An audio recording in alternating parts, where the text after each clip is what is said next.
दोस्तों, भाई कैसा होना चाहिए? भाई वो भाई जो बचपन से अपने भाई को गले से लगा के रखता है, हर सुख दुख में खड़ा रहता है। स्कूल में, कॉलेज में कोई व्यक्ति भाई पे जरा सा भी गलत नज़र डाले, जरा सा भी बुरी बात बोले, भाई मरने मारने को तैयार हो जाता है। एक ढाल की तरह अपने भाई की रक्षा करता है।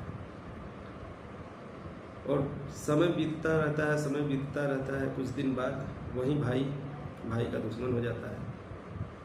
तो ऐसा क्या कारण है, ऐसा क्या परिवर्तित होता है कि वो भाई दूसरे भाई का दुश्मन हो जाता है? मैं एक छोटी सी और सच्ची घटना आपको बताता हूँ। दो भाई थे, आपस में बहुत प्रेम था, दोनों में बहुत अच्छे से रहते थे।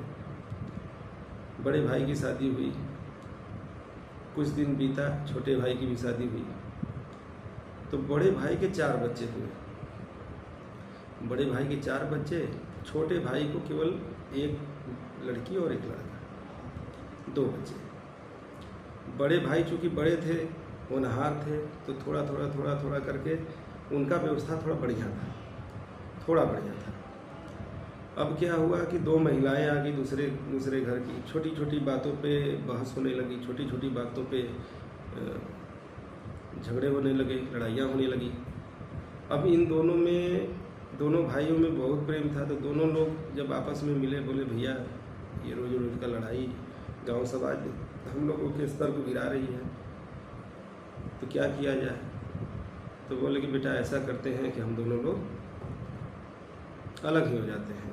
क्योंकि अगर हम लोग अपना सब कुछ बांट लेंगे तो काफ़ी जो है कि राहत हो जाएगी, दोनों अपने अपने में मस्त हो जाएगी, फिर झगड़ा वगड़ा नहीं होगा। वही हुआ, दोनों लोगों में बंटवारा हो गया। बीच खेत में डांड पड़ गई, फसलें होने लगी। छोटा भाई चोरी से बड़े भाई को देखता कि क्या चल रहा है, बड़ा भाई चोरी से छोटे भाई का देखता कि क्या चल रहा है, उसका सब कुछ ओके तो है। तो दोनों को लगता कि यार मैं संपन्न हूँ, थोड़ा बड़ा भाई सोचता मैं संपन्न हूँ, तो छोटे भाई को कहीं कोई दिक्कत तो नहीं है। और डायरेक्ट देने जाता हूँ तो वाइफ उसकी भी है, हमारी भी, फिर वही बातें हो जाएंगी, झगड़ा शुरू हो जाएगा। और छोटा भाई सोचता कि भैया का परिवार बड़ा है, उनका खर्चा बड़ा है, उनका सब कुछ ठीक तो चल रहा है। तो हुआ क्या दोस्तों कि गेहूं की फसल होती है, बड़े बड़े बोझे बांधे जाते हैं। तो बड़ा भाई जो था उसने सोचा कि रात में चलता हूँ और चोरी से छोटे भाई की मदद करता हूँ। उसने रात में 10-11 बजे के बाद रात में वो अपने खेत में गया और अपने खेत से 20-25 बोझे उठाकर छोटे भाई के खेत में फेंक दिया, जहाँ जहाँ जगह खाली थी, और चला आया घर पे। सुबह जब हुई, सुबह में गया जब खेत में, तो उसको लगा कि यार खेत में तो उतने ही सारे बोझे दिख रहे हैं। उसके गिनती के अनुसार 20-25 तो उसने डाल दिए थे छोटे भाई के खेत में, लेकिन देख रहा है कि यार गिनती तो वही बराबर है, सेम है। ये क्या हो गया? कहीं ऐसा तो नहीं मेरे बेटे या मेरी वाइफ आके उसके खेत से बोझे उठा लें? दूसरे दिन रात में फिर वो गया, तो फिर उसने वही किया। फिर जब सुबह हुई, फिर वही बात, बराबर दिख रहा है।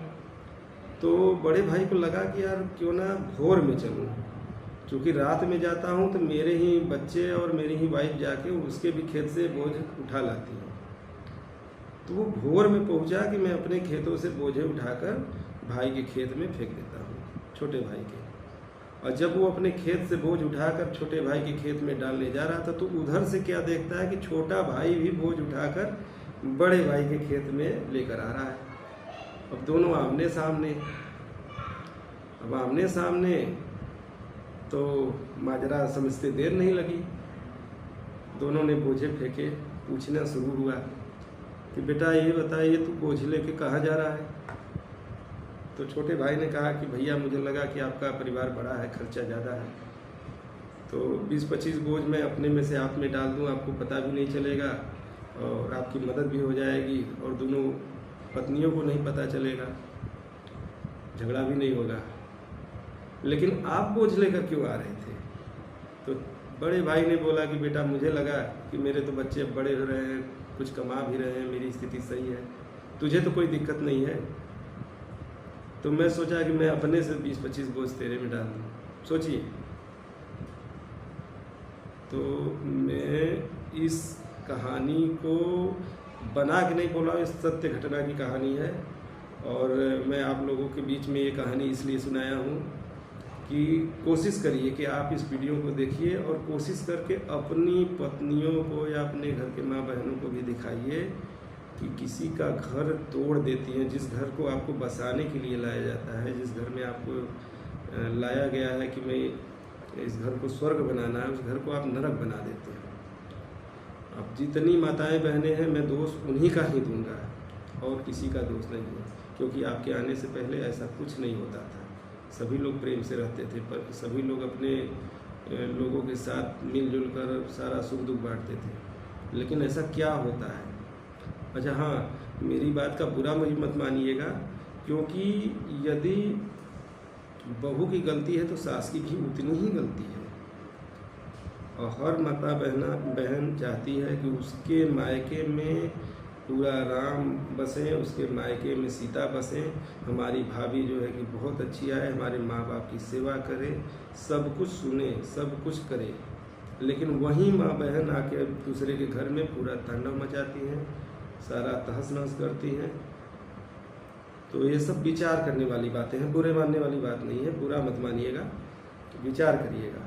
हर माँ से पूछेंगी तो वो अपने बेटी को अच्छा बताएगी और अपने बेटी के सास को बुरा बताएगी। और किसी भी बेटी से आप पूछेंगे तो वो अपने सास को बुरा बताएगी, अपनी माँ को अच्छा बताएगी, अपनी भाभी को बुरा बताएगी।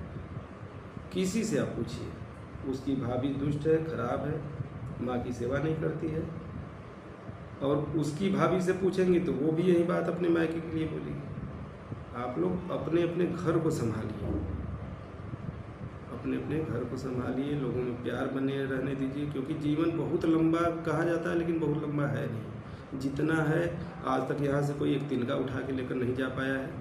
तो इस जीवन को प्यार से बिताइए, सुंदरता से बिताइए और अच्छे से रहिए, अच्छे से रहने दीजिए। और मेरी पूरी बात सुनने के लिए आप सभी लोगों का फिर से धन्यवाद। आशा करता हूँ आपका प्यार बना रहेगा। आपकी जो भी प्रतिक्रिया हो, जो भी इस पर आप कहना चाहते हैं, शॉर्ट में, डिटेल में आप कह सकते हैं। मुझे बहुत अच्छा लगेगा अगर कोई व्यक्ति मेरी पूरी वीडियो देखने के बाद और अच्छे से इस पर प्रतिक्रिया दे। तो दोस्तों, आप लोगों को सभी को प्यार भरा नमस्कार। जय हिंद, जय भारत। मिलते हैं नेक्स्ट वीडियो में।